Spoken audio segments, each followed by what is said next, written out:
All right, I'm the Flat Rate Master, and let's talk about how some shop owners are complete hypocrites. So what I'm going to focus on is a shop owner that I don't know personally, but I've found out some stuff over time that shows how hypocritical some people can be.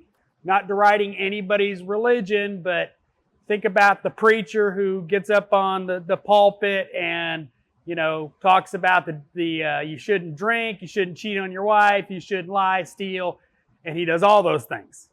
Kind of the same deal. Lucas and Kurt, this is not you, so don't worry. But there's a shop owner, and I'm not going to get too specific because I don't want anybody trying to figure it out. I don't want anybody to find out where I got some information from. One of the biggest questions I get on email, on my social media contacts, is about pay. Not flat rate versus hourly or salary, but how much should I be making? And I've answered this question over and over and over again. I can't answer that because every area is different. I use Atlanta as a great example. I make more in Buckhead than I would where I live. It's just a fact of life. So, asking somebody that works in Buckhead, Georgia, by the way, what they should make in, Iowa, I can't say because I don't know the local markets. And there's no way I could know every local market. I just can't do that kind of research. Side note, how to figure that out? Figure out your skill level. I think I did a video about this, but figure out your skill level and look at ads. Look at what shop owners are paying in your area. Look at what dealers are paying. Look at what independents are paying. Look what chain stores are paying. That should give you a range of what you should be getting paid. But I can't answer that. So anyway, getting back to what I'm talking about is that shop owner. He hates flat rate. He's a tech that opened his own shop. And I'm not exactly sure whether he pays hourly or salary, but he publicly talks about how bad his techs are at diagnosing cars. He has to do all that because they suck at it. I mean, don't send them to training or, anyway, we'll get into that in a little bit. But found out what he really pays at least one of his guys. It's garbage. But he, fair, I'm going to pay my guys really well, pays them garbage. I don't have to know the market that well. I know it a little bit, and I know he pays garbage. That particular shop owner, let's talk about the diagnosis part. It's not because his guys can't diagnose. It's because they will not do it his way. His way is the only way. That doesn't work in the real world. Me as a technician, I'm going to diagnose things in a different way than, say, Bam Bam, Billy, Paul, upstairs James. Anybody in this shop is going to have a different approach. If you want to figure that out, if you want to see that in the real world, or you want to see that with different people, look at Scanner Dana's process versus Eric O's process versus Humble Mechanics process versus Eric the Car Guy or a bunch of other people. They're all going to be very different. But that's his problem, is not that his guys can't get to the right answer, is they don't do it his way. Which is one of the problems I've had with techs that become shop owners is, one, they usually are garbage managers. They're usually garbage at running a business. And I found that they really don't pay well in my experience. Not saying that's everywhere, but I'm saying in my experience. And I'm going to put this in as, because I do this every time we talk about this kind of stuff, is I don't care how you get paid. You shouldn't really care how you get paid. What matters at the end of the week is what your paycheck says. That's what matters. Doesn't matter whether you're paid in hours of chicken.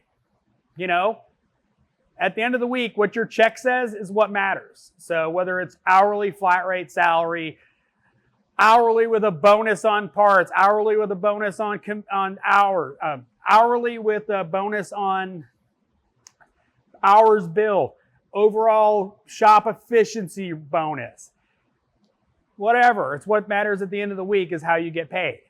Your job as a technician is to find a place that will pay you the way you want, how much you want. So this shop is not a, bunch of guys standing around sweeping the floor looking busy. No, they work. They've got plenty of car count. It's not about, the shop can't sustain flat rate because of XYZ. A lot of these shop owners that don't want to pay flat rate, don't want to pay flat rate because they don't want to pay their techs what they're really worth. You figure about a good technician that can bill 60 hours a week on average, but you're paying them more or less for 40. That's pocketing 20 hours a week for that shop owner. And that's one of my issues with hourly for personally. However you want to get paid, that's how you get paid.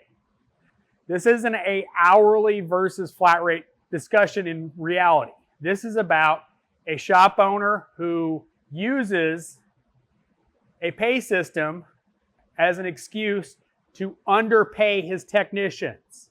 That's not because flat rate's evil or it makes his techs screw over the customers.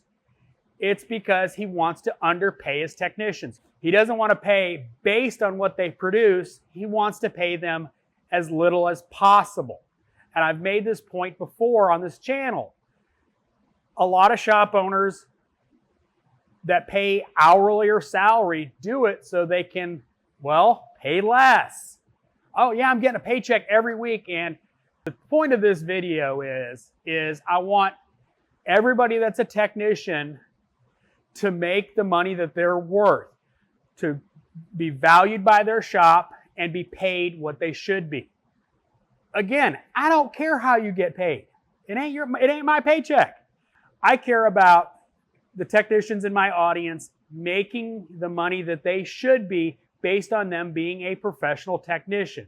That's what I care about. Not about the pay system, not about hourly versus flat rate.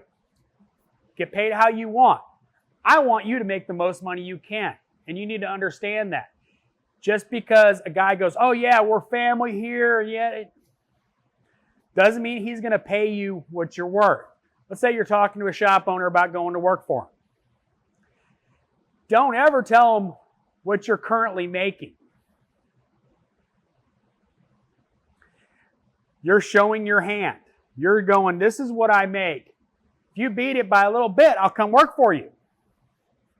Especially hourly and salary technicians, because they're like, oh, it's more money, so I'm good. If we're not busy, it doesn't matter to me, I'm getting paid. Except they're taking a scrap instead of the T-bone. You're the dog on the floor getting thrown the scraps, and instead of sitting at the big boy table getting the T-bone. That's my point of this video, is you need to be aware of that, because that is the reality of, getting a job. And a lot of, business owners across every industry do their best to pay people as little as possible. Not what they're worth, not what they should be paid, but what they can get them to work for. So again, I want y'all to make as much money as you can in this industry. It's hard on us. We need to make as much money as we can. So hope you enjoyed this video. As always, thanks for watching. I am the Flat Rate Master.